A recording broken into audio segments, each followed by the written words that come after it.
Mensaje número 31. El Espíritu Santo en el creyente.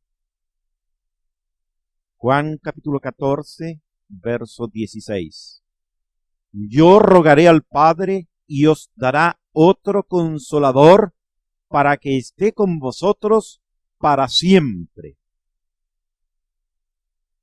El tema que voy a exponer es sobre el Espíritu Santo que mora en todos los hijos de Dios. Para esto le invito a despojarse de prejuicios y conceptos aprendidos de hombres y no según Dios. Todo lo que no tiene un respaldo y una base coherente con toda la revelación que el Señor nos ha entregado en la Biblia, no son más que experiencias humanas, doctrinas y tradiciones de hombres. La voluntad de Dios está en su palabra, que es la única fuente de toda verdad. Fuera de ella solamente hallará confusión y doctrinas de hombres. En Juan capítulo 14, verso 6, el Señor prometió que cuando subiera al cielo, entonces enviará el Espíritu Santo para que estuviera con los suyos para siempre. Aquí establece la tremenda diferencia que existe con el período del Antiguo Testamento. Antes, el Espíritu descendía sobre una persona para capacitarlo en una tarea específica y luego le abandonaba. Esto sucedió en casos muy aislados en el transcurso de la historia de Israel. En cambio, en el Nuevo Testamento, el Señor le promete a la Iglesia el Espíritu Santo a todos los hijos de Dios. Y no solamente para un tiempo específico, sino que dice para siempre.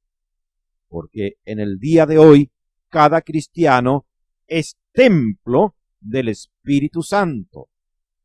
Primera de Corintios, capítulo 3, verso 16, dice: ¿No sabéis que sois templo de Dios y que el Espíritu Santo mora en vosotros? 1 Corintios capítulo 6, verso 19. ¿O ignoráis que vuestro cuerpo es templo del Espíritu Santo, el cual está en vosotros? Es concluyente decir, a la luz de estos pasajes, que el Espíritu Santo mora, está para siempre en cada uno de los que han nacido de nuevo. ¿Cuándo el creyente recibe el Espíritu Santo? Jesús le enseñó a Nicodemo sobre esta materia y lo registró en las Sagradas Escrituras para nuestra ilustración. La vida cristiana comienza con el nuevo nacimiento del Espíritu, y el que no ha nacido de nuevo no tiene acceso al cielo. Juan capítulo 3, verso 8. Así es todo aquel que es nacido del Espíritu. La conversión o nuevo nacimiento es obra del Espíritu Santo. Sin la intervención de él, nadie puede nacer de nuevo. Santiago, capítulo 1, verso 18. Él, de su voluntad, nos hizo nacer. Dios utiliza el poder de su santa palabra y la intervención del Espíritu Santo para lograr ese milagro majestuoso y sobrenatural de la metamorfosis que transforma a un gusano en hijo de Dios. En consecuencia, nadie podría nacer de nuevo y recibir la seguridad de su salvación si es que no tiene el Espíritu Santo en él.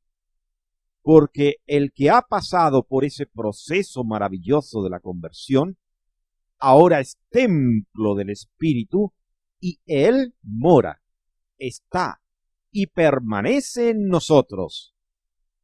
Toda justicia, dice Dios en su palabra, que Romanos 8:9, si alguno no tiene el Espíritu, no es de él.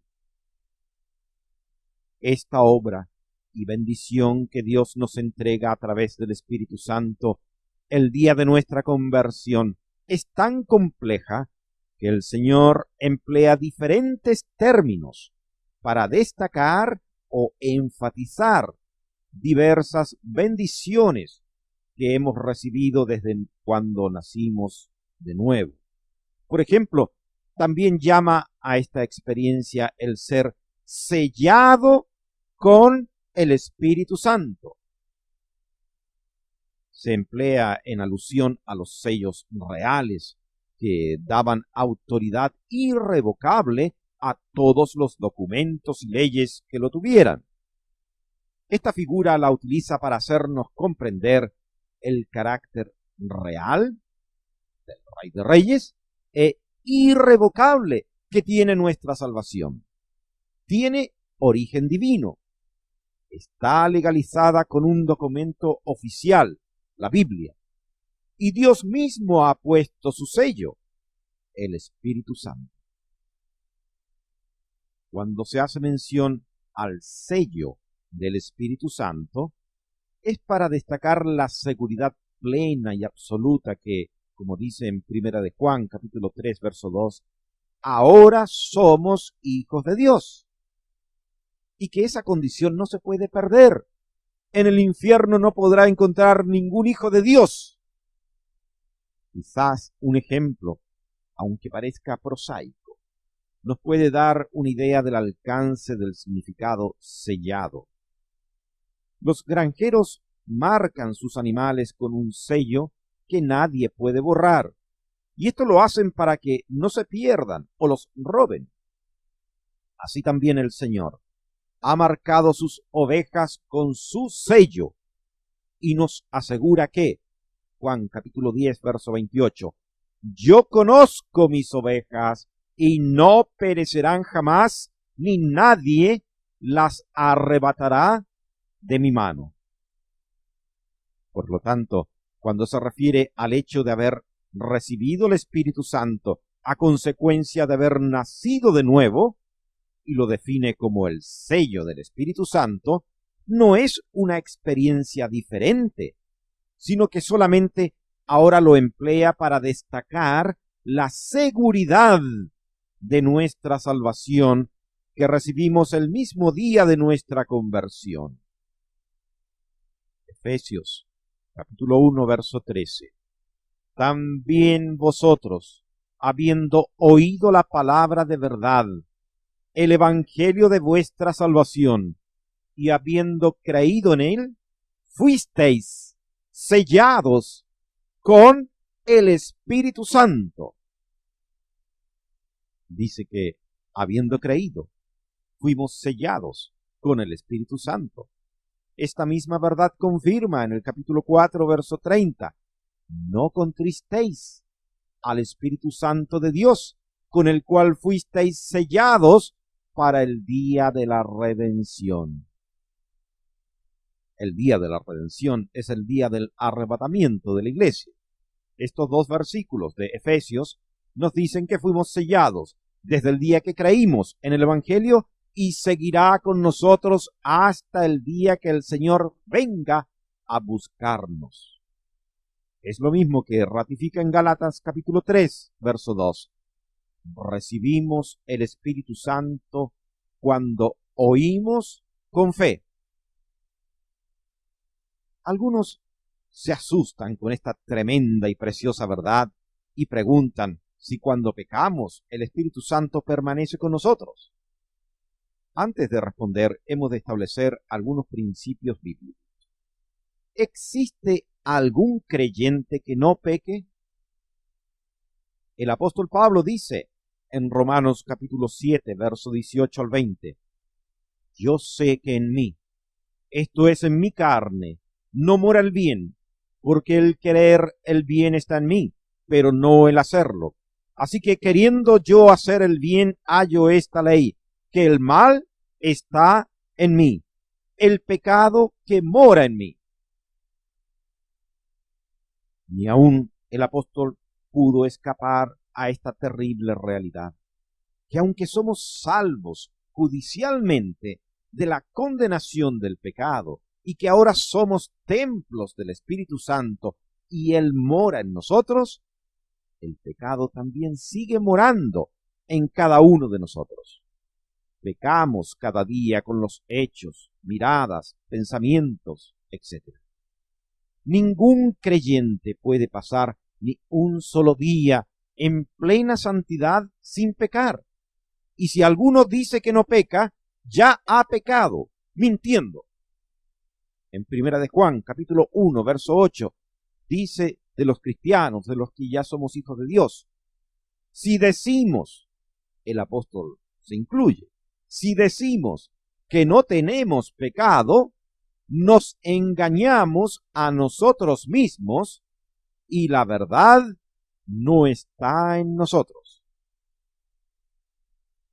El alcance de esto es que si creemos que el Espíritu Santo está en nosotros solamente cuando no pecamos, y sabiendo que pecamos diariamente, nunca tendríamos el Espíritu Santo con nosotros. Y si no tenemos el Espíritu, no somos de Él.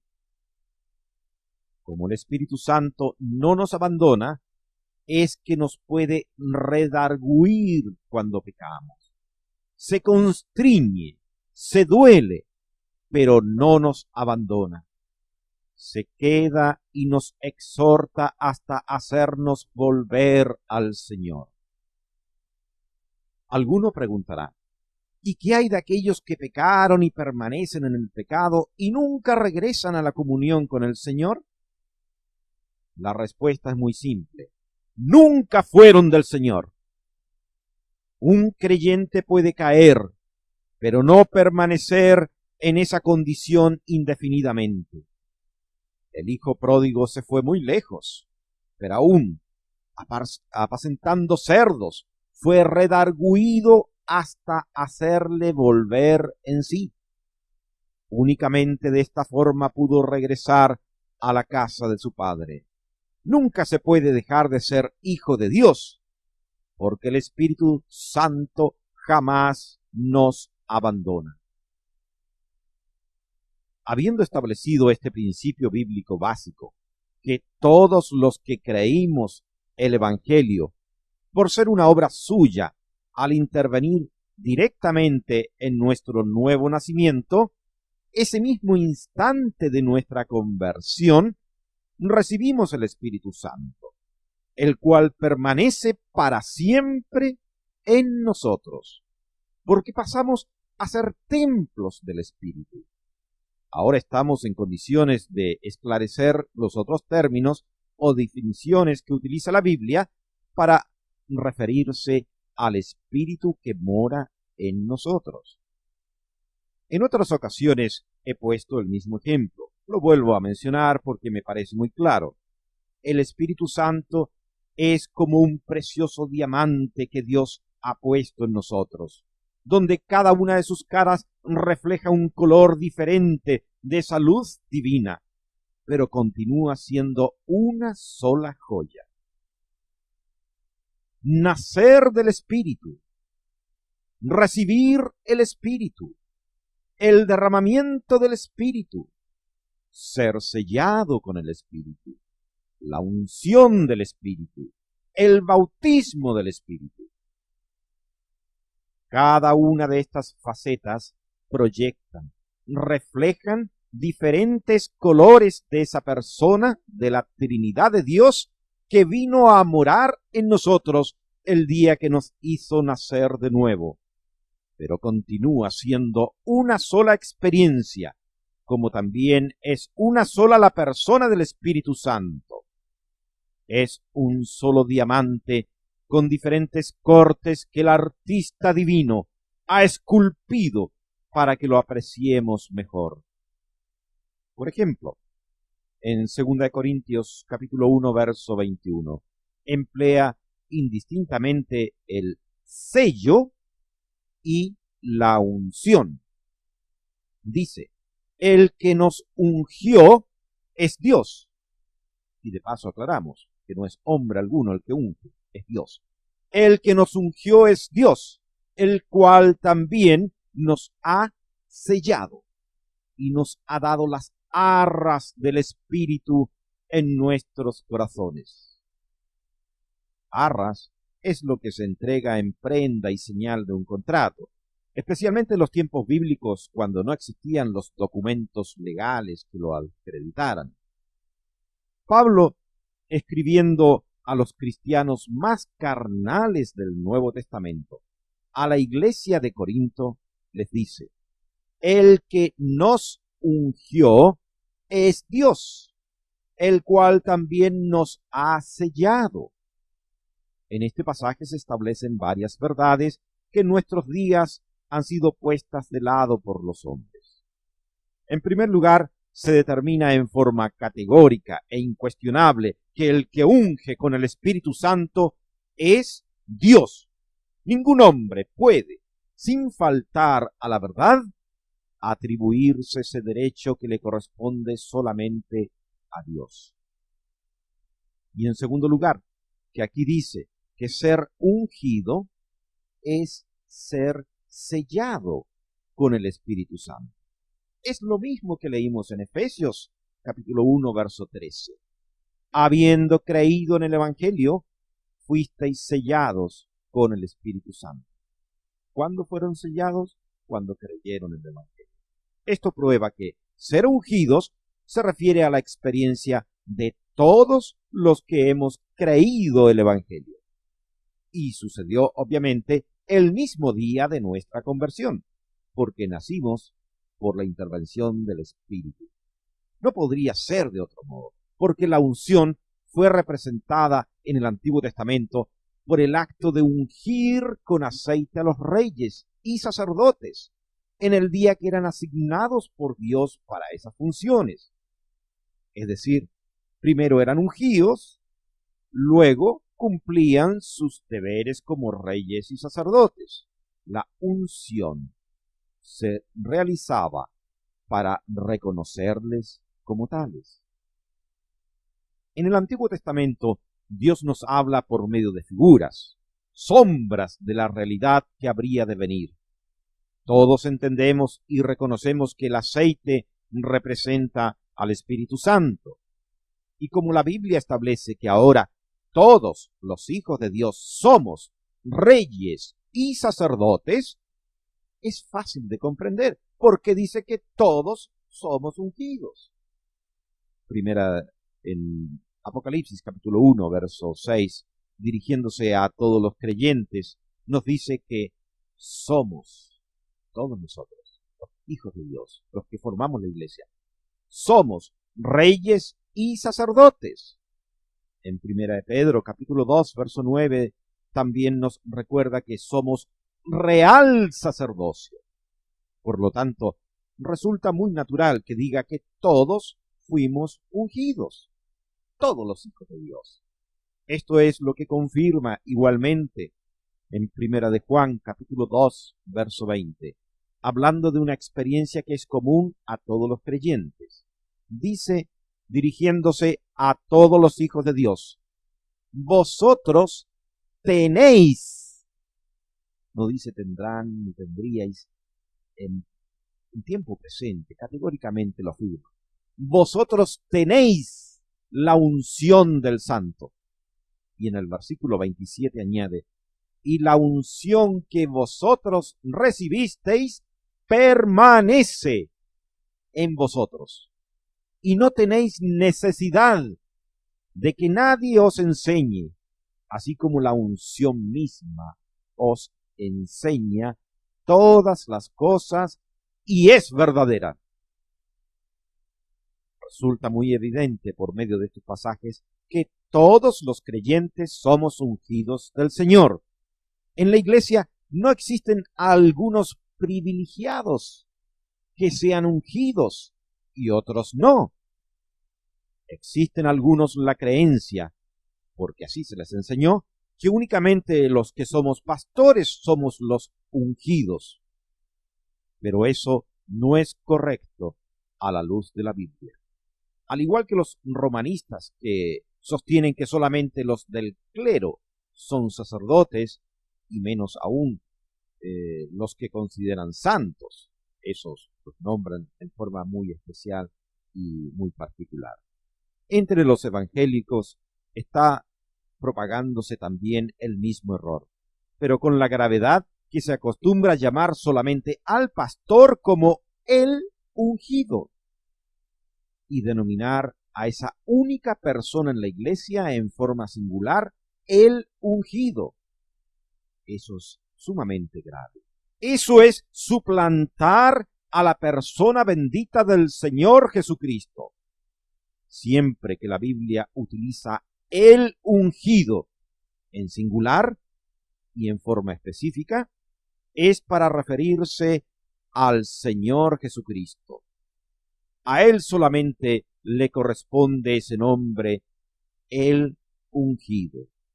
Todo otro que lo emplee en singular, desconociendo que el resto de la iglesia también son los ungidos, esa persona ha traspasado gravemente los derechos que le corresponden exclusivamente al Señor y estaría suplantando o colocándose en el lugar de Cristo. Y la palabra de Dios llama a los tales anticristo. La unción del Espíritu es un término que se emplea muy poco en el Nuevo Testamento.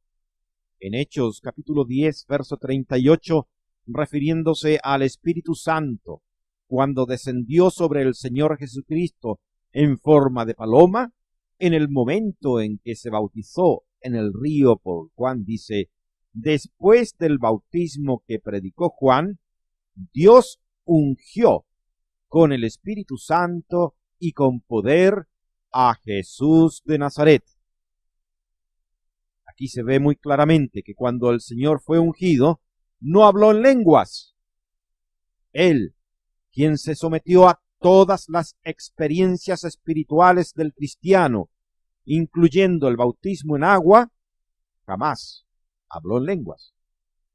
También es absolutamente antibíblico hablar de una segunda unción, o de una unción doble, o de una triple unción, o que alguien pueda recibir una tonelada de unción.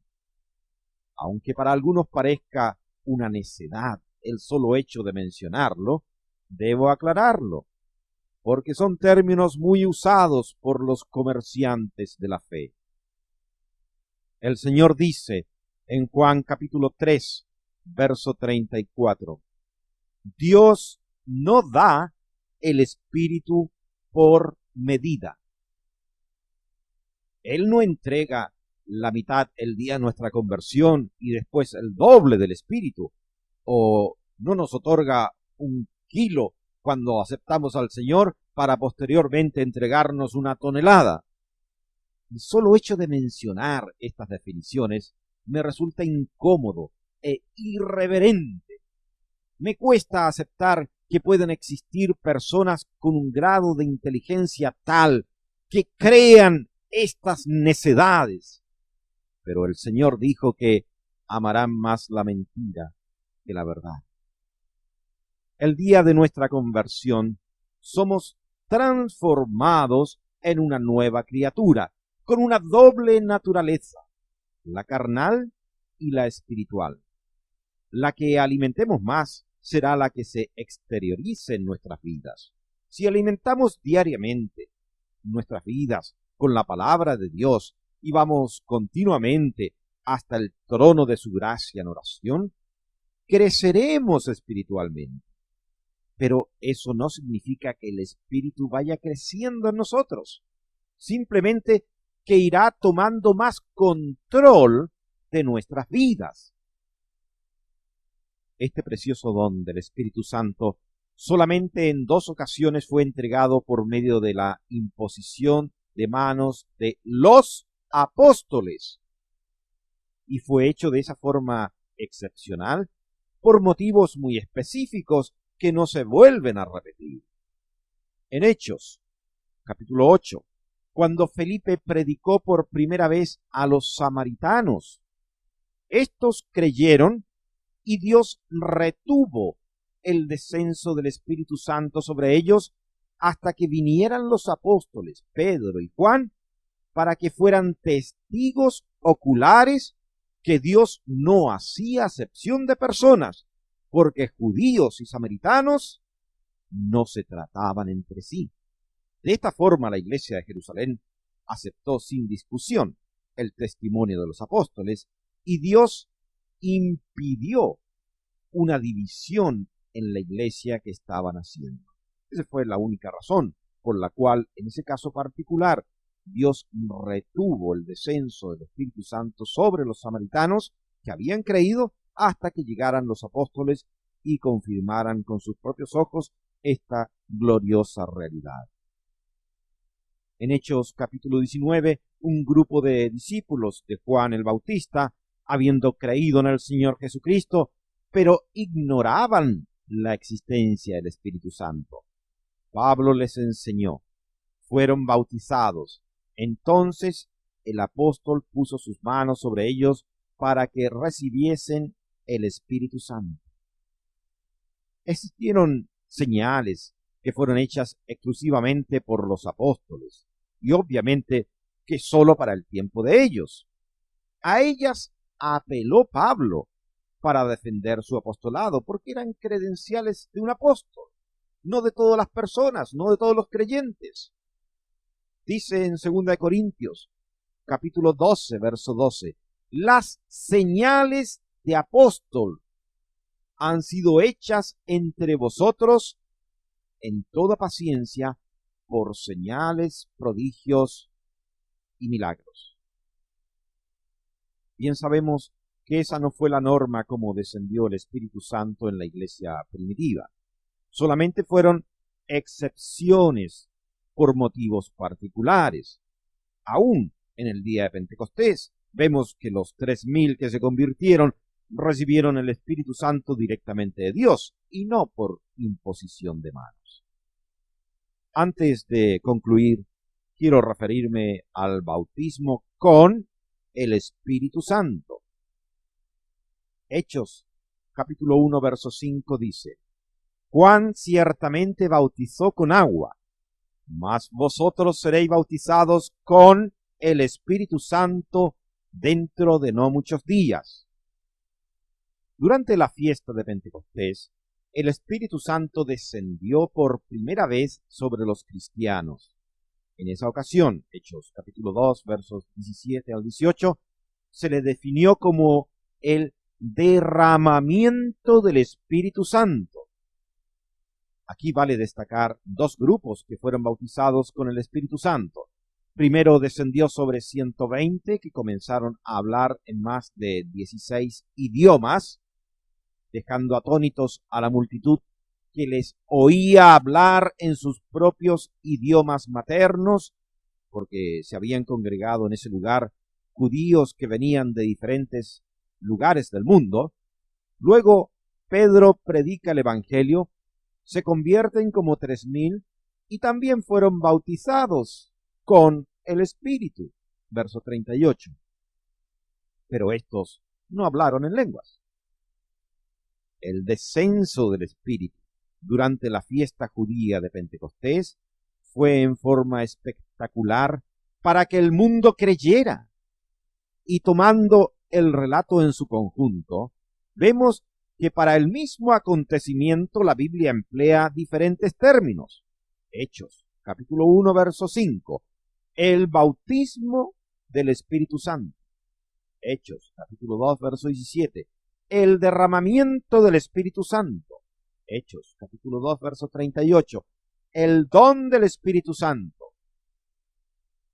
Sé que algunos quieren separar la expresión bautismo con el Espíritu Santo para atribuirla al hecho particular cuando los 120 hablaron diferentes idiomas. Pero eso es forzar las Escrituras, porque es incuestionable que los 3,000 que se convirtieron ese mismo día también recibieron el Espíritu Santo y no hablaron en lenguas.